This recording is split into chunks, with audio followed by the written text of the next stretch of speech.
Tim Beek from EVtools. Planning all these charging poles for municipalities is a big nightmare. It takes forever and they do not know how to do it. What kind of solution do you have to offer?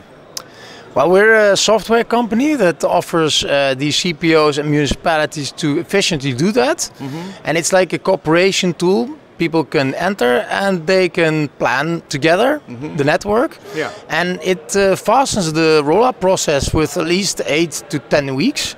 And if you continuously improve your network, you can use it also to, let's say, for instance, based on data, do suggestions, and move faster in expanding the network. Unbelievable important. So, first, we think as the Association of Electric Drivers, we think it should take 6 weeks.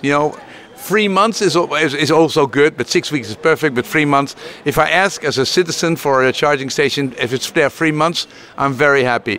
How long does it normally take? Well, at least 3 or 4 months, but some chargers are installed only like half a year after. Or a year. A year, yeah, or exactly. A year. And that process you improve. Now, actually, there's 2 ways to do it. First, you can ask a citizen and says, hey, I want a charging pole, and the municipality reacts.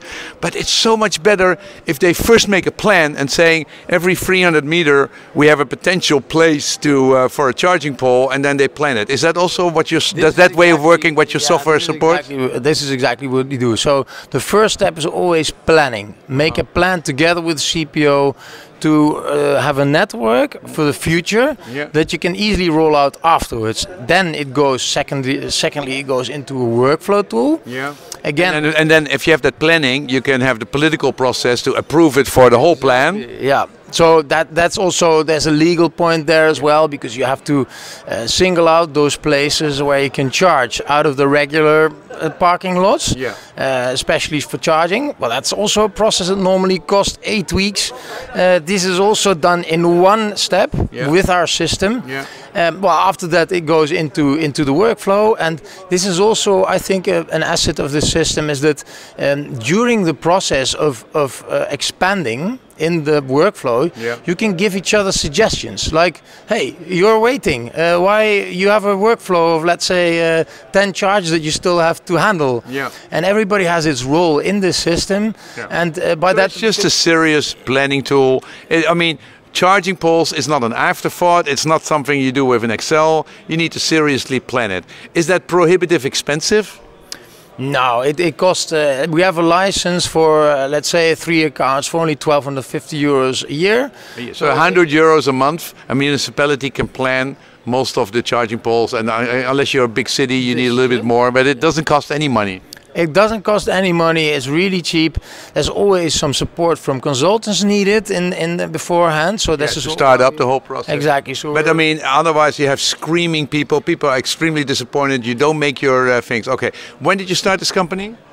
It started 5 years ago from my own consultancy company, which I'm now a little bit less active in. This is your focus? This is my focus, and I'm trying to next year also try to expand this software company primarily. And this is why I'm here in Oslo, to see whether we can expand this into Europe. Because now in Netherlands and Flanders it works perfectly well. How many municipalities are using the software? At least 250 nowadays. Oh, so you are basically dominating the whole Dutch market, and the Dutch have the highest density of charging poles, anywhere in the world. So now you can basically take that experience into all kinds of other countries. Yeah, this is it. So I was testing today whether in other countries something like this exists, and whether we can take this Dutch knowledge in terms of the software into other countries to see whether other municipalities or CPOs and other Europeans could also use this in the same way. Okay. What kind of partners are you looking for here? Well, primarily consultants, because they are usually implementing the software. They would also be the channel of sales, actually, because we don't have the network in the rest of Europe to do this.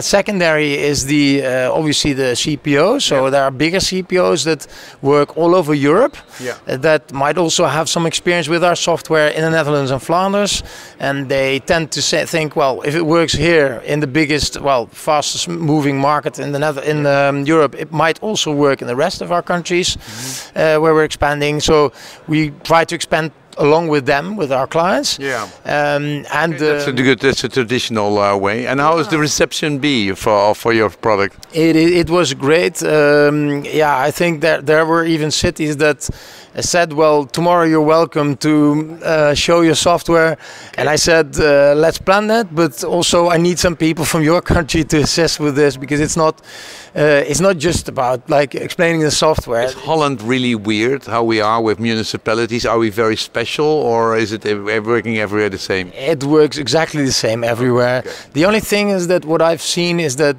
data availability in Netherlands is very well organized. Yeah. There are lots of sources that you can get your data either publicly or through commercial channels. Okay. And in other European countries, this might come in a bit more difficult. So Okay, wonderful. Sounds like a good plan. Hey, good luck with that. Thank you very much.